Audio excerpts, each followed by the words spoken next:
Today I'm painting a pug. I've already drawn it out in white chalk over a purple abstract. And I really liked how the white chalk turned out. It's surprising sometimes when you're just like, man, it could almost just be done as is. But then you start to see how much this black pen defines all the dark areas and the creases. Pugs have so many creases that you need something to define all those little dark bits.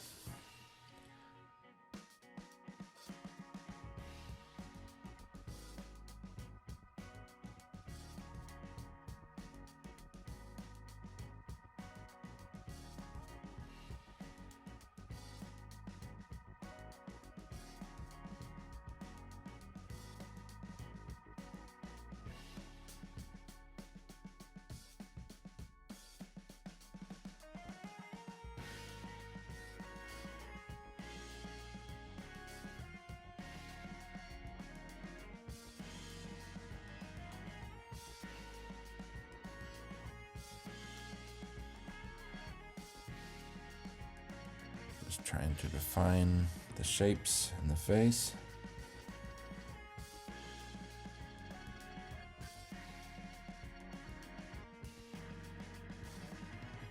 This is the third in my experimental pug series, in which I experiment in new styles and strategies while I work on some pugs.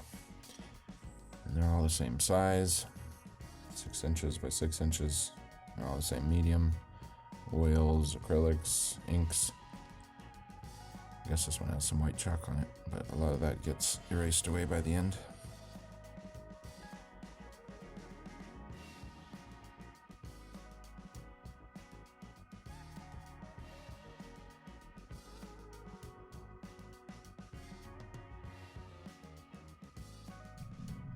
All those little ridges in his head there.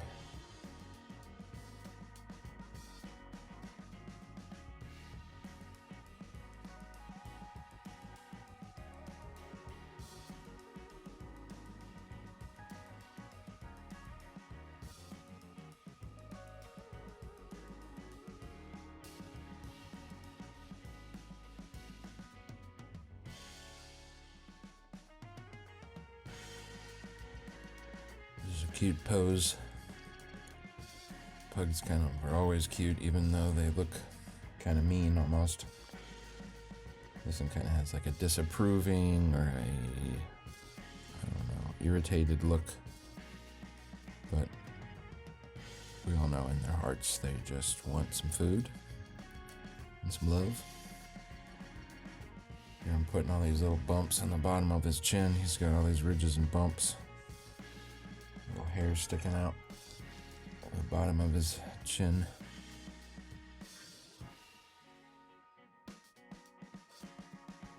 Just carefully trying to define the shadows and the darker areas and all the ridge lines and how they all fold together.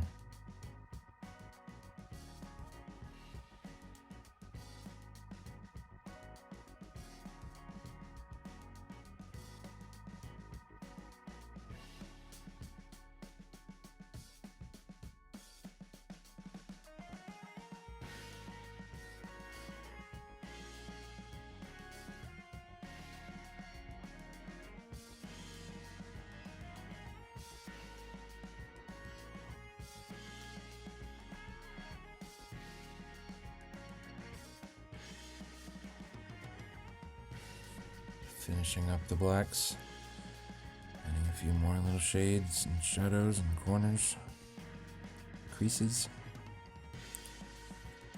This pen fades a little bit, so I end up having to go over the darks a few times, but it gives it a interesting texture and look.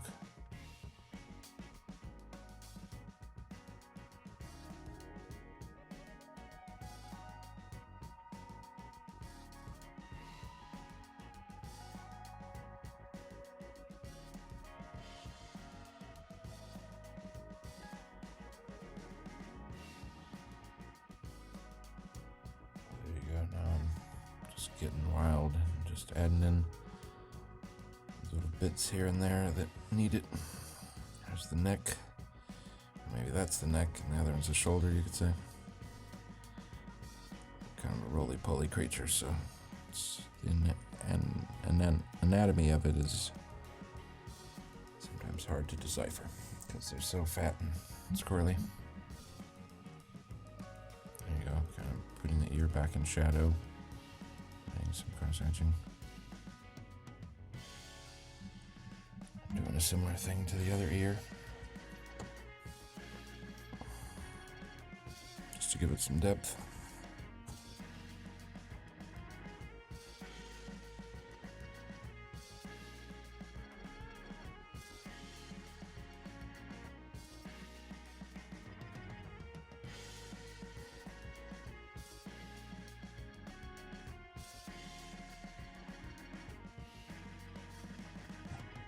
Probably went a little heavy on the dark, but you'll see there's a few more layers, so in the end it doesn't really matter.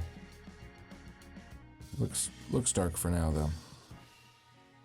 I know I probably was freaking out when I was painting it.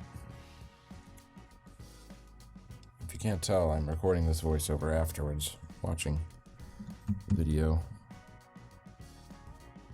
Sometimes I'm painting in the living room, so I want to watch TV and just do my normal stuff, and I don't want to sit there and record a voiceover while I do it. So I just figured I'd sit here on my lunch break and sit here and watch my own video and kind of give my voiceover about it.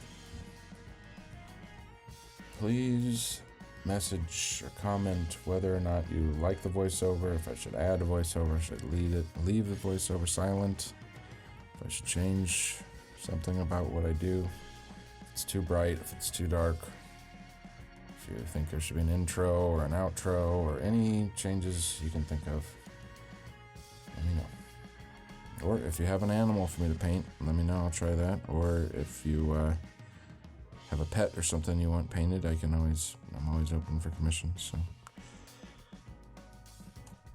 these are just for fun, these pugs. I can kind of bust them out pretty fast because they have such a striking face that it's like you almost can't do any wrong because they're like little clowns. Like, they're each individual, and like a beagle or something, you gotta make it look like a beagle. But a pug, they all kind of look like pugs, and they just have squishy faces, and they're portly and fat and round. And as long as you get those little things down, then it will probably look like a pug. So it makes for a good subject for experimental work, because you know what a pug looks like. Everybody knows what a pug looks like. But if you use weird materials, sometimes it can be hard to decipher. But if you use a subject that's so readily recognizable, like a pug, then even when you're using weird colors or weird subjects, or weird medium or whatever, it'll still work out because the subject was so recognizable. That's just my thought real quick about why I drew a pug in this situation.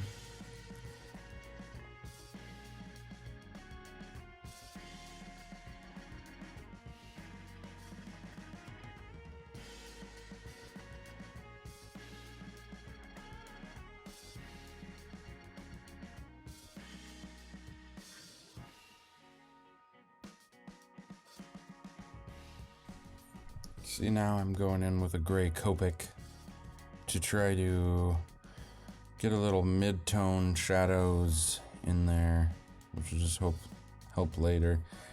Because right now it's kind of all one tone, so I just wanted to get in some of the darks and some shadows and things like that. So sometimes just that light gray transparent ink from a Copic will go over the acrylic and the other paint underneath it, and it'll just kind of sit on top of it, which is nice. It doesn't really affect anything below it very much. So it's nice for this. Just go in, adding some gray Copics, and they look dark right now, but they really dry way lighter, and it'll just kind of add a little shade there. Going in and adding it on his lips.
Okay, and now you can see my delicateness of trying to apply whiskers, which is always an ever-present and difficult task. I'm applying them with white gel pen, Sakura gel pen, but I eventually I go over it in purple because I don't like the pure white, so there ends up not being much pure white. It's all purple in the end. I just wanted to keep it kind of monochrome. In the end, I think there's pink, blue, I don't know, there's probably 4 or 5 colors, but I was just trying to keep it light. See, there you go. You gotta cross some hairs over each other. Remember that. Don't just do a little fan of basic hair. Some of them have to go over, some of them have to go off the page, some of them have to go curve the wrong way or curve in or out, and that just helps it look more realistic. Sometimes you have to go over the line twice with a gel pen, and that is so scary because it's really easy to mess it up, but also they'll go over most things, and the white's real nice and bright and white.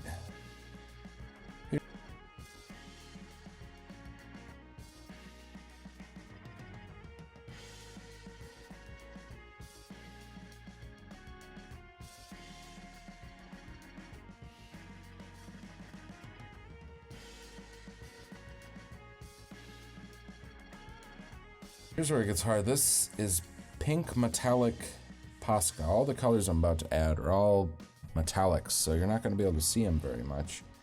But you can kind of see the shine, like when there's no shadow on it, it's like bright white almost.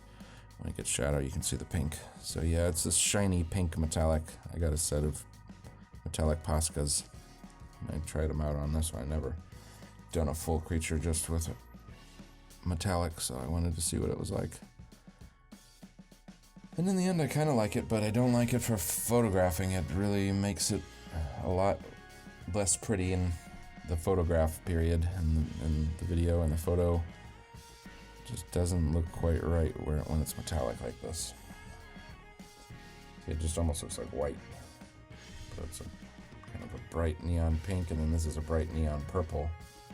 But they just shine so much that it just looks like I'm adding white. So just bear with me in the fact that that is purple.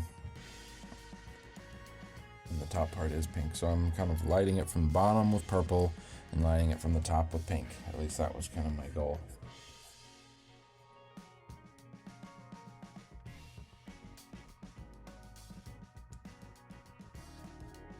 Filling in the nose. In the end, I find out that all these highlights are just too bright, so I end up going over most of the thing with a magenta fluid acrylic mixed with some matte medium, just to dumb it down, or dull it down from being so bright. Like the metallics were just crazy bright, and it didn't look right. It didn't look interesting. So here I'm just kind of dabbing off some of them that look like they pooled up a little bit. The metallic Poscas are really liquidy, more so than any of the other Poscas I've used. They just pour out soup, and I'm probably gonna start using them, like squishing it out into a palette and then using it with a brush, because it just doesn't go on very good with this applicator, with this bullet tip. It like gloops up and it makes these big gloop piles, and so I'm not a huge fan of it, but in the end I was able to get a good finished piece, but it definitely battled me along the way. I had to cover it all up with magenta paint to give it a congruence, or to make it all combine into one thing. There you go, I'm adding purple to the under eye, and I'm trying not to put purple on this top part. Ooh, had the yawn there. Sorry about that. Sorry about the yawn.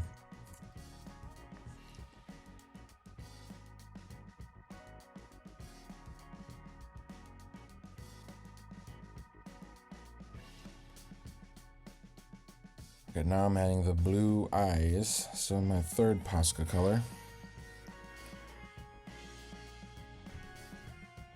That's pink, purple, blue eyes. I think I add silver and I add black.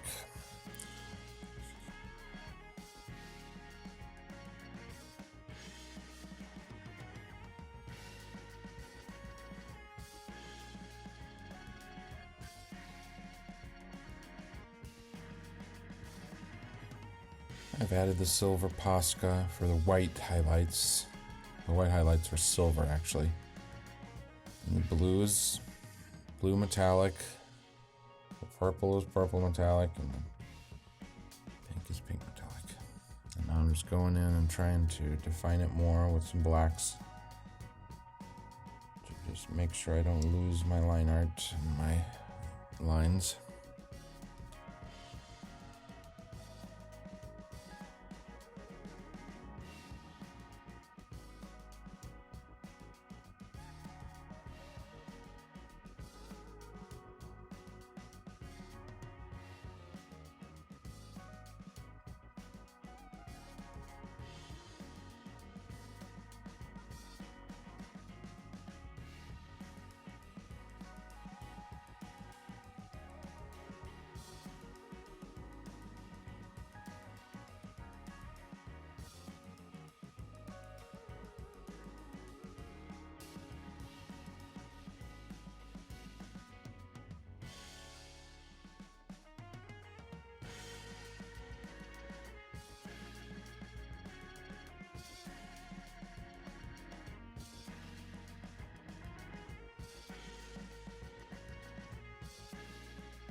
Had to be careful here to not go over the edge. You always gotta try not to go over the edge if you can help it. This is probably too close to the edge for some people, but I think it's fine. Just wanted the image as big as I could possibly get. Some art teachers will probably tell you, not to get too close to the edge because it draws your eye and it makes your eye kind of fall off the edge of the paper, but I think it's fine if you just want to make the subject as big as you possibly can on the paper, so you're just kind of filling in the paper, and I think that's okay. But that's my opinion. Very delicately applying this black. Because once you apply, you can't really go back, so I'm trying to just be careful with it. Double checking my eye line mark.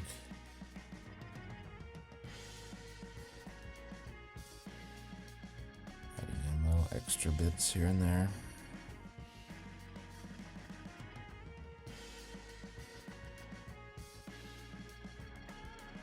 clarifying his eye. I have to add the Poscas. They're kind of crude in their shape, so you kind of go over it with the black ink to cover any of the parts where you went outside the lines, or you just... Right there I messed up. You can see specifically I kind of made a weird line, but in the end it works out. But right then I was definitely mad. I was like, what are you doing? That was a crazy line. I'm going to re-add the mouth line because that's one of the key parts of the face.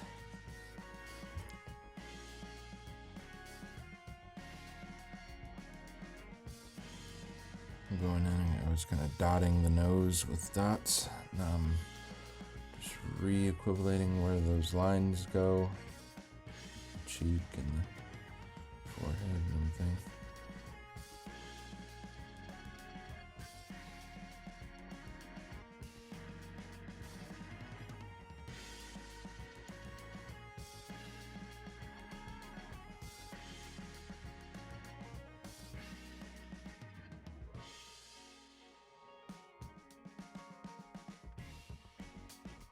See, it's starting to come together. Not too much left. I think after the footage ends, I paint it for another like half hour maybe, or 20 minutes, just adding little colors and dots and things. Oh no, that's when I added the paint, that's right. So you won't get to see me add the fluid acrylic over the top purple to kind of tie it together. Everything but the eyes I added it to, I think. And it helps just kind of bring it all to be one thing. And then all the Posca marks just kind of act like the highlights in the fur, and the actual purple becomes the base color.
I'll break back out the silver Posca to re-add the highlights. It's like acting like white.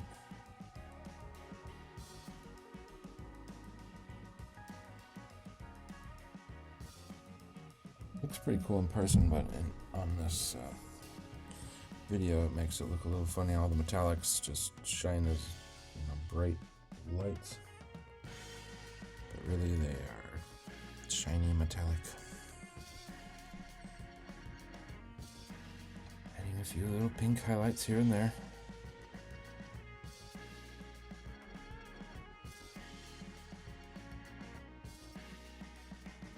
Here's the chalk pencil sketch. Really like how that turned out. Probably could have just changed it. There's after I added the ink and the Copics. It pulls the whole thing together, makes for a good underpainting. And there you go, there's the final painting. Still can't see the metallics, but still it looks pretty good.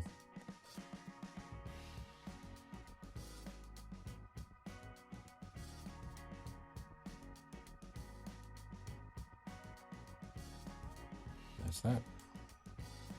Thanks for watching.